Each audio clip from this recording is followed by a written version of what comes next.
Hi hello good morning, welcome to my channel Renu focus. ఈరోజు 8th class students తయారు చేసినటువంటి ఒక ప్రాజెక్టును పెడుతున్నాను. అదేమిటంటే గ్రీన్ హౌస్ గురించి. గ్రీన్ హౌస్ని ఎలా ఉంటుంది, దాన్ని ఎలా క్రియేట్ చేస్తారు, దానివల్ల యూజెస్ ఏమిటి అనేటువంటిది మొత్తంగా మన స్టూడెంట్స్ ఎక్స్ప్లెయిన్ చేయడం జరిగింది. ఆ వీడియోను ఇప్పుడు చూడండి. చూసిన తర్వాత మీరు చేయవలసిందల్లా ఒకటే, ఎలా ఉంది అనేటువంటిది కామెంట్ చేయండి, లైక్ చేయండి, షేర్ చేయండి అండ్ సబ్స్క్రైబ్ చేయండి.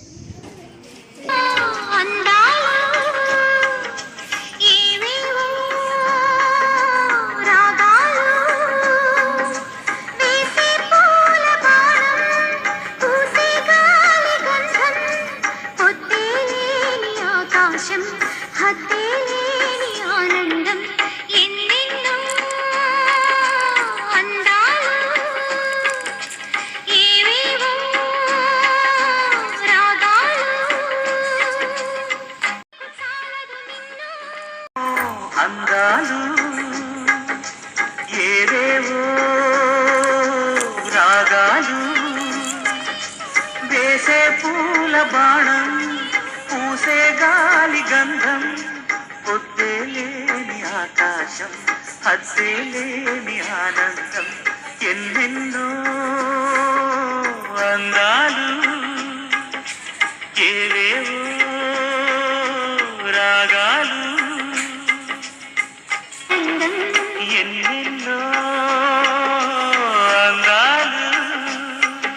ఈ గ్రీన్ హౌస్ తయారు చేయడానికి మా స్టూడెంట్స్ చాలా కష్టపడ్డారు. వారి కష్టానికి ప్రతిఫలంగా మీరు అలా చూస్తుండిపోతే ఎలా? దాన్ని లైక్ చేయాలి, షేర్ చేయాలి అండ్ సబ్స్క్రైబ్ చేయాలి. కామెంట్ చేయడం మాత్రం మర్చిపోవద్దండి, ఎందుకంటే మీ కామెంటే మా స్టూడెంట్స్కు ఎంతో ఎంకరేజ్మెంట్గా ఉంటుంది. My name is Likita. I am studying in 8th class in APR School, Anantapur district. I am telling about the greenhouse. నా పేరు మధుర్షిని. నేను 8వ తరగతి చదువుతున్నాను. మా పాఠశాల పేరు ఆంధ్రప్రదేశ్ గురుకుల పాఠశాల. ఈరోజు నేను గ్రీన్ హౌస్ గురించి చెప్పబోతున్నాను. Greenhouse is a special structure that is designed to regulate temperature, humidity of the environment inside. Green house అనేది ఒక ప్రత్యేక నిర్మాణం.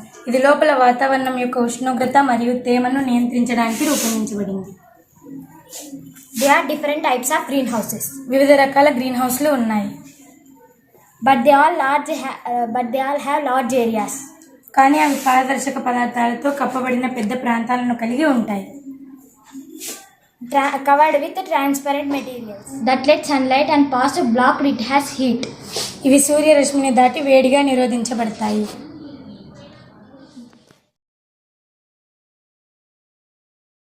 Charishma. I am studying in 8th class AP Residential Girls Gutti, Anantapur district. I am telling about how to create the greenhouse. A greenhouse is a building with glass walls and glass roofs. A greenhouse used to grow plants such as tomatoes and tropical flowers. నా పేరు సాత్విక. నేను ఆంధ్రప్రదేశ్ గుత్తి గురుకుల పాఠశాలలో 8వ తరగతి చదువుతున్నాను. నేను ఈరోజు చెప్పబోయే టాపిక్ ఏమిటి అంటే గ్రీన్ హౌస్ను ఎలా నిర్మిస్తారు, గ్రీన్ హౌస్లో ఎలా ఉంటుంది, గ్రీన్ హౌస్లో ఏమేమి పెంచుతారనేది నేను ఈరోజు చెప్పబోతున్నాను. గ్రీన్ హౌస్ ఒక గ్లాస్తో నిర్మించడం జరుగుతుంది. గ్రీన్ హౌస్ నందు మొక్కలు నాటుతారు. మొత్తం చుట్టూ గోడలు పైకప్పు గ్లాస్ లేదా ప్లాస్టిక్తో నిర్మిస్తారు. గ్రీన్ హౌస్ నందు మొక్కలు నాటుతారు. అవి ఏమిటి అంటే గ్రీన్ హౌస్ నందు టమోటా మరియు కూరగాయలు పెంచుతారు. మరిన్ని వివిధ రకాల పూల మొక్కల్ని కూడా పెంచుతారు. A greenhouse stays warm inside even during the winter. In the daytime, sunlight shines into the greenhouse, warms plants air inside. Green house లోపల భాగం నందు వెచ్చగా ఉంటుంది. చలికాలంలో కూడా సరైనటువంటి ఉష్ణోగ్రత అనుకూలంగా ఉంటుంది. సూర్యుడి వెలుతురు అనుకూలంగా ఉంటుంది. మొక్కలకు కావలసినంత వేడి గాలి వెలుతురు సమృద్ధిగా ఉంటుంది. మొక్కల పెరుగుదల బాగా ఉంటుంది. My name is S. Dasun. I am studying in 8th class AP Residential School, Gutti, Anantapur district. Today I am telling about greenhouse effect process. నా పేరు బి యజ్ఞప్రియ. నేను ఏపీ గురుకుల బాలికల పాఠశాలలో 8వ తరగతి చదువుతున్నాను. గుత్తి, అనంతపురం జిల్లా. నేను ఈరోజు గ్రీన్ హౌస్ ఎఫెక్ట్ గురించి చెప్పబోతున్నాను. Greenhouse effect is the process by which radiations from the sun are absorbed by the greenhouse gases. Green house అనేది సూర్యుడి నుండి వచ్చే రేడియేషన్ను గ్రీన్ హౌస్ వాయువుల ద్వారా గ్రహించి తిరిగి అంతరిక్షంలోకి ప్రతిబింబించకుండా చేసే ప్రక్రియ. Insulates the surface of the earth and prevents it from freezing. ఇది భూమి యొక్క ఉపరితలాన్ని ఇన్సులేట్ చేస్తుంది మరియు గడ్డ కట్టకుండా చేస్తుంది.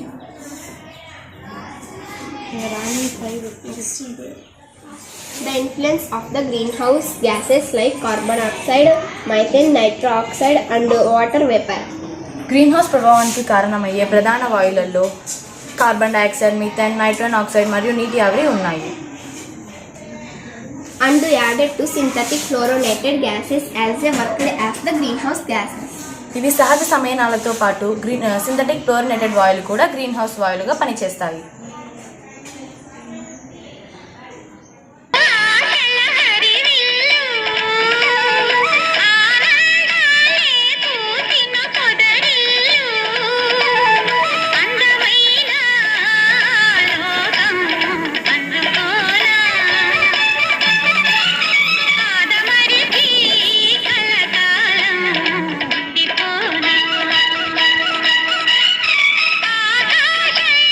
చూసారా, మా స్టూడెంట్స్ ఏపీ రెసిడెన్షియల్ స్కూల్ గుత్తి స్టూడెంట్స్ తయారు చేసినటువంటి గ్రీన్ హౌస్ చాలా బాగుంది కదా. మీకు నచ్చే ఉంటుందని అనుకుంటున్నాను. మీకు నచ్చినట్లయితే మీరు రేణు ఫోకస్ను లైక్ చేయండి, షేర్ చేయండి అండ్ సబ్స్క్రైబ్ చేయండి. హలో ఆగండి, కామెంట్ చేయడం మర్చిపోవద్దండి. మీ కామెంటే మాకు ఎంకరేజ్మెంట్. Thank you.